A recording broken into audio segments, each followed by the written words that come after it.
Right, well, hello viewers and welcome back to Endless Legend. I'm your host Chu, and well, it's been quite some time since our Let's Play at this game's initial release. In the meantime, the developers for this game, Amplitude Studios, have been, hard at work introducing patches, and recently they've introduced quite a comprehensive content patch. And with that said, I wanted to do a video just really coming back to this game, checking out some of the new additions, and as you can probably tell, the major ones there is that they've added a few new factions of the game, two to be exact, one trading faction and one civilization that revolves around the use of these pillars and spells. So there's sort of that.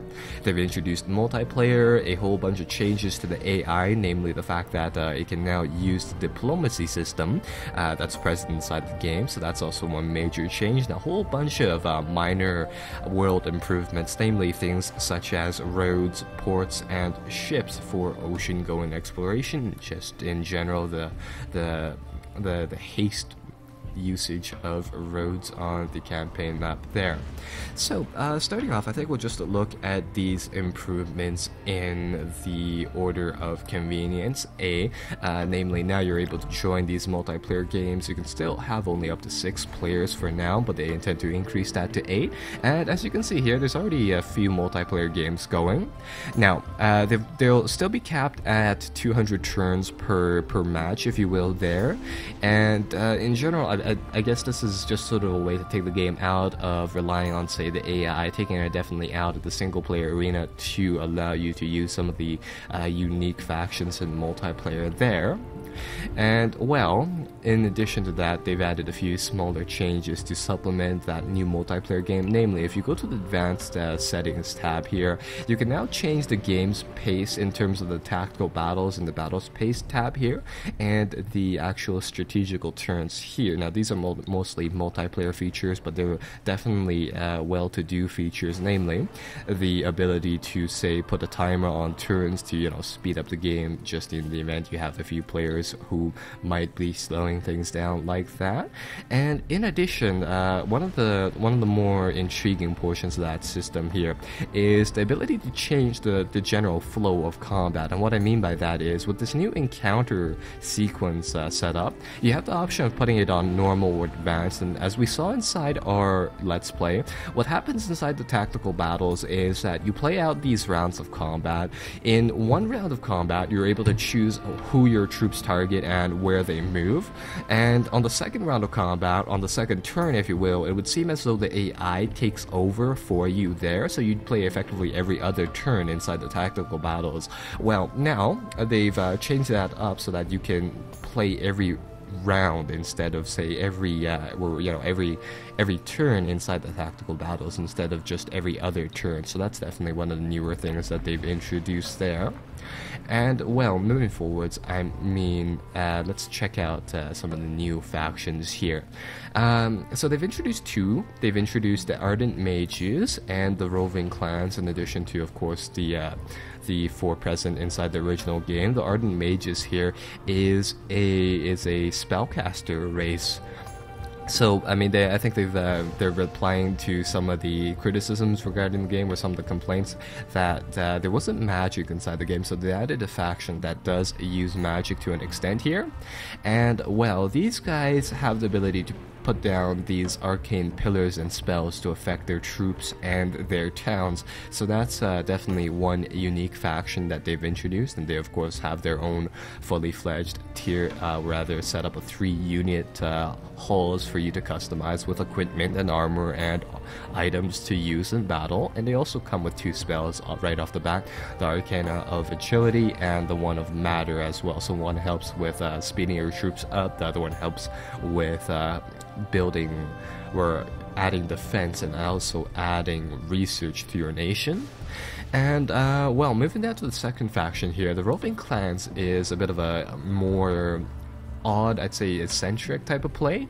They are a marketplace-based faction, and in regular 4X games, I suppose they'd be the trader faction inside the game, focused on making money and really using that to their advantage. And, well, inside Endless Legends here, you definitely have a fully fledged marketplace. So I think this is definitely a very unique way to play, and it's definitely a promising looking type of faction. So the Roving Clans here, they have nomadic cities, so their places can actually move around on the campaign map, which is kind of neat. They have a whole bunch of these minor perks dealing with the fact that they gain additional information and cuts on the marketplace when compared to other races. They oddly enough can't actually start wars, so they can make marketplace bans as an option. And well, like I said, I mean, you can do quite a few things on the marketplace inside the game. So they have this mercenary converts type of thing where they get double, where the mercenaries that they hire off the marketplace get double the life of regular mercenaries, and they also get +1 speed on the campaign map as well. Definitely a very helpful thing there. And of course they also have their line of units as well. They automatically get a few of the marketplace researches automatically unlocked as well there. So just a few oddities before we move into the actual game itself. You're again still capped to 6 empires. They plan on increasing that to 8 players, where empires per game, if you will. There's still only 1 difficulty setting inside the game, and game speed setting there, so early access there. And just sort of a FYI, sort of a unique observation that I noticed, for whatever reason you start off the multiplayer games inside the same new game tab here as single player games. It's just kind of unintuitive in my opinion, where, you know, there could have been just a separate multiplayer tab there with some sort of shortcut inside the menu options here. But yeah, that's a very minor thing though.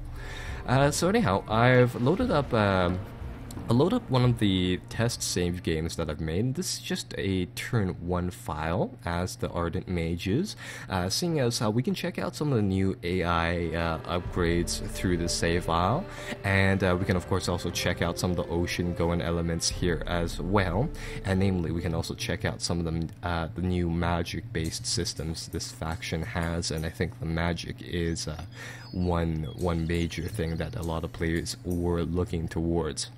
So starting off, I mean, it looks like we go off with 1 hero unit, a supporting hero unit, 2 fighter units, some Tailsim warlocks, and a settlers unit. So let's go and first and foremost pluck down a town for our guys to settle in, and I think this is a very nice location right here. So I think we'll pluck down a city right there, and that will be our opening game move. So the town will just form like that. Again, very, very gorgeous game with a nice little port as well inside the back there, and that will be of course fully functioning in just a bit of time. Right, so let's start off by building this Empire Improvement building, the Founders Memorial. Evidently it's a one-time construction that only our cities can build, a thing that'll just generally increase our productivity and on a whole bunch of trades, so we'll build that right now. And well, I think we'll just end the first turn here as soon as we get the research going. And again, this is the research tab. You move through what would hopefully be 6 different tiers of research, currently only 4. And well, what the mages get here is that they get a few texts based upon themselves. They have this weird little furry icon attached to them, these arcanas of different things that they can research, and these are of course castable pillars or alternatively spells that you can use here or there. Moving forwards, they've added in 2 newer, I think 3 new technologies regarding city improvements, namely when you move into tier number 2 here, when you unlock, I think, 10 prerequisite technologies inside the other era. You can build these cargo docks, which will allow sea travel, and they have these things called oceanic trade or oceanic roads. I believe they're used for trade routes, and another feature of them is that, say if you wanted to move troops from one port to another port really fast, I think that's also one of the things that they're used for there. Oddly enough, I think you only get access to roads when you move up to tier number 3, where you get the right-of-way technology, and this will allow you to create land routes. It looks as though it's a work in progress icon, just going off of that yellow and black construction I'd say, you know, tape there, but I do believe it's a functioning tech. And in addition to that, you also have this one, the Highways Agency, which is again another work in progress tech, which will give you even faster speed on roads there. So yeah, that is the overarching portions there. In the meantime, what I think we'll do here is excuse me, we'll queue up a few technologies here, and we'll just let these progress forwards, and in the meantime we'll just try to unlock those new ocean going things, and really just work off of that angle. Perhaps we'll find some of the AI opponents nearby, which of course we can then test some of the new AI features on here and there. So right, all I'm going to do is just do some minor exploration here. As soon as we have enough cash, I think we'll try and use one of these new spells. So I'll switch this runes, let's see what we find. Unfortunately nothing. We'll move our guy forward a little bit more and see what else we can uncover inside our region here. And well, we'll just let that work off of that angle and let our city grow here and expand. Oh, actually, I think we can cast some of these spells right now, so I think we'll see how this works. So, anyhow, the research inside the game is, of course, or the resource, the commerce resource inside the game is, of course, dust inside this game. We currently gain 9 of that per turn, and effectively, the spell system for now, at least, just revolves around using these pillars. If I show you guys that research tab again, you unlock one spell right here, the Arcana of Authority, and I think you also get one more, or just in general, one as you go up the tiers here. So you get the Arcana of Materializing on tier 3, and well, actually no, it looks like, do you get 2 here? No, just one of those there, and you also get the one of Renewal later on there. So they're not, I'd say they're not actual spells currently in retrospect, in that they are effectively these pluck downable buildings which grant bonuses here and there for your nation. So, for example, currently, I mean, we need to go through a lot of technologies to get to our goal. And with that said, what we can do to expedite that process is that we can put down one of these pillars of knowledge, which will get +2 research on each and every district. So, if I highlight the resource, or enact the research, resource map mode here, you'll see that currently we're generating only 3 resource points out of our provinces right now. And what I can do to increase that is that I can take one of these pillars and say, for example, here's a nice area that I want to put it. You see that it has that glow spreading effect to the nearby provinces, and with that said, if I pluck this thing down, it's going to add that +2 to its adjacent areas, and of course later on, once we're able to use that life tree building right here and this fertile grasslands tile, it'll also apply to those tiles as well there. So that'll speed up our research, and in general, yeah, the magic system seems to work off of that for now.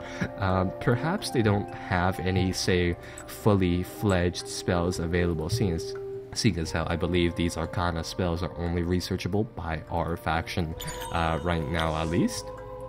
But it's definitely an interesting system, and from the looks of it, this nation definitely plays upon this system for the most part here. I think we discovered a strategic thing over here, a strategic resource of titanium, so I think we'll cap that off with a extractor in some time there. Right, so anyhow, continuing off, we'll do some more exploration. In general, we'll just let the game run so we can check out those roads as time goes on. And nothing else found, unfortunately. Hopefully we can find one of the new AI factions here in some time. And I'll disable that research or resource map mode there.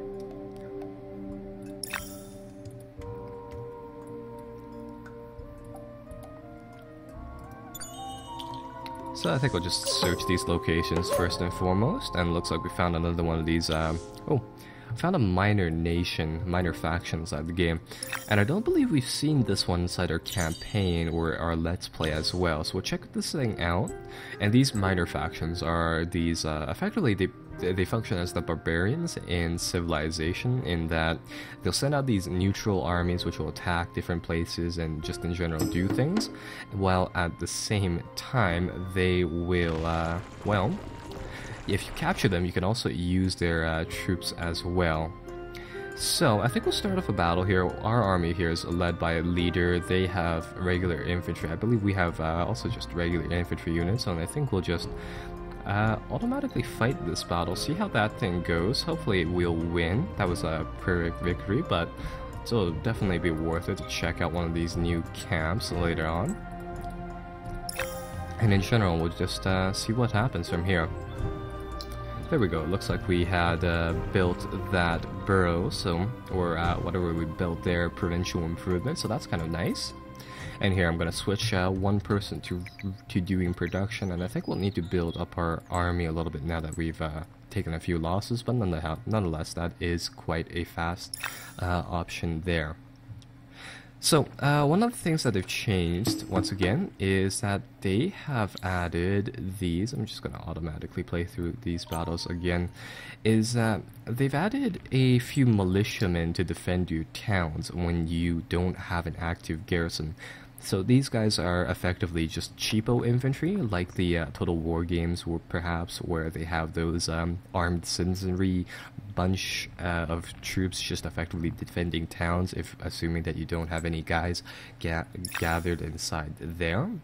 So that is, of course, another thing that they've just introduced inside the recent patches, seeing as how it was rather troublesome building garrisons for your troops, namely due to the fact that a lot of your infantrymen take a long time to build, and unfortunately, with the fact that you had to garrison these towns with, in general, up to the full amount, it was just very troubling keeping your settlements garrisoned and stocked up like that.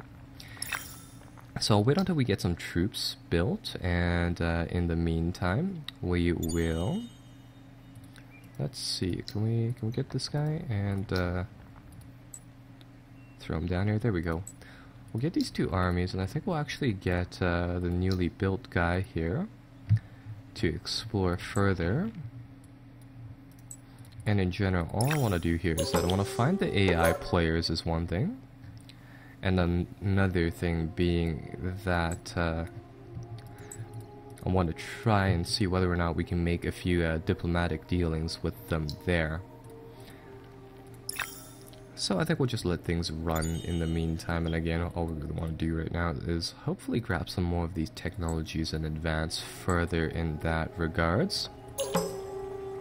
And there we go, found another minor faction here as well. And it looks like that, yeah, these pillars, unfortunately, they don't last forever.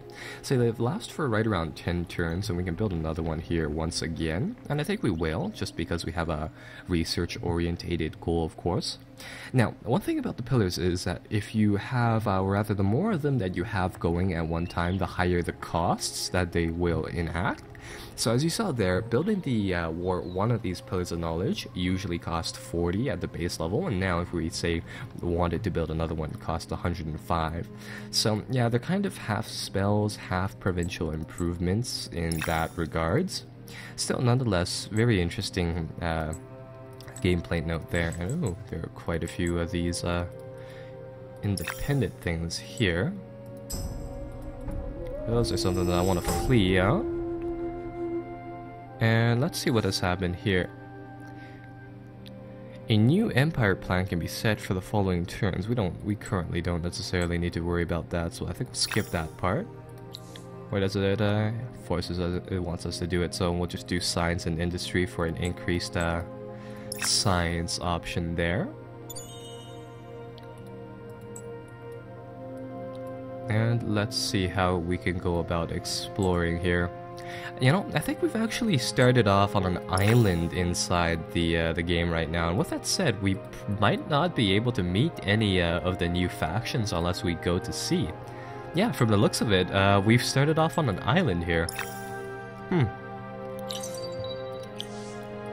At least the research is going at quite a fast speed, so with that said, perhaps we'll be able to unlock those docks in no time flat and get going with that, at least.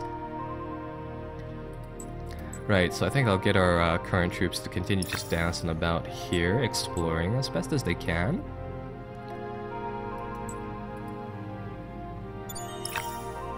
And it looks like, yeah, we are definitely on an island on this region here. Yeah, there's definitely no land bridge inside this area as well.